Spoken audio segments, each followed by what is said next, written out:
Story time. സ്വന്തം സ്ലാങ്ങിന്റെ പേരിൽ ലൈഫിൽ ഒരിക്കലെങ്കിലും നിങ്ങൾ ഇൻസൾട്ടഡ് ആയിട്ടുണ്ടോ? പക്ഷെ ഞാനുണ്ട്. കഥ നടക്കുന്നത് ഒരു 5-6 കൊല്ലം മുന്നെയാണ്.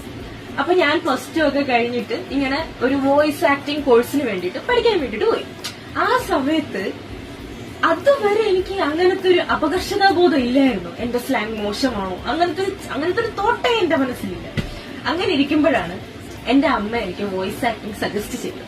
ഞാൻ അവിടെ പോയപ്പോ അവിടുത്തെ പരിപാടി, ആ പരിപാടി എങ്ങനെയാണെന്ന് വെച്ച് കഴിഞ്ഞാൽ സ്ക്രീനില് എന്തെങ്കിലും സീരിയലോ സിനിമയോ എന്തെങ്കിലും ഇട്ടേക്കും, നമ്മൾ അതിന് വോയിസ് കൊടുക്കണം. അതിലെ ഹീറോയിനോ അല്ലെങ്കിൽ ഏതെങ്കിലും ആക്ടേഴ്സിന് നമ്മൾ വോയിസ് കൊടുക്കുക. അത് പല പല ഇമോഷൻസിൽ കൊടുക്കണം.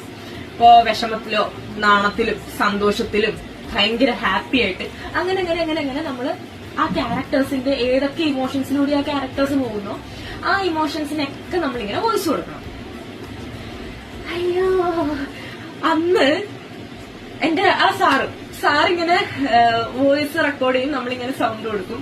അപ്പൊ എല്ലാം കഴിഞ്ഞിട്ട് പുള്ളി ഇത് കേൾപ്പിച്ചു തരാൻ നേരത്ത് എന്റെ തൊലി ഇങ്ങനെ പൊളിഞ്ഞു പോവും. കാരണം നായികയ്ക്ക് ഭയങ്കര നീട്ടമാണ്, നായിക പറയുന്ന വർത്തമാനത്തിനൊക്കെ ഭയങ്കര നീട്ടമാണ്.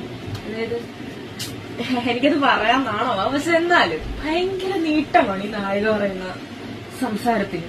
അപ്പൊ എന്റെ അടുത്ത് സാറ് പറയുക, എന്റെ പൊന്നു മോളെ അശ്വതി, എല്ലാ ആൾക്കാരും തിരുവനന്തപുരംകാരല്ല, നീ കരമനയിൽ ഇങ്ങോട്ട് ബാ, കുറച്ചുകൂടി അച്ചടി ഭാഷയിൽ സംസാരിക്കും, എന്നാലേ കേൾക്കുമ്പോ സുഖം ഉണ്ടാവുള്ളൂ.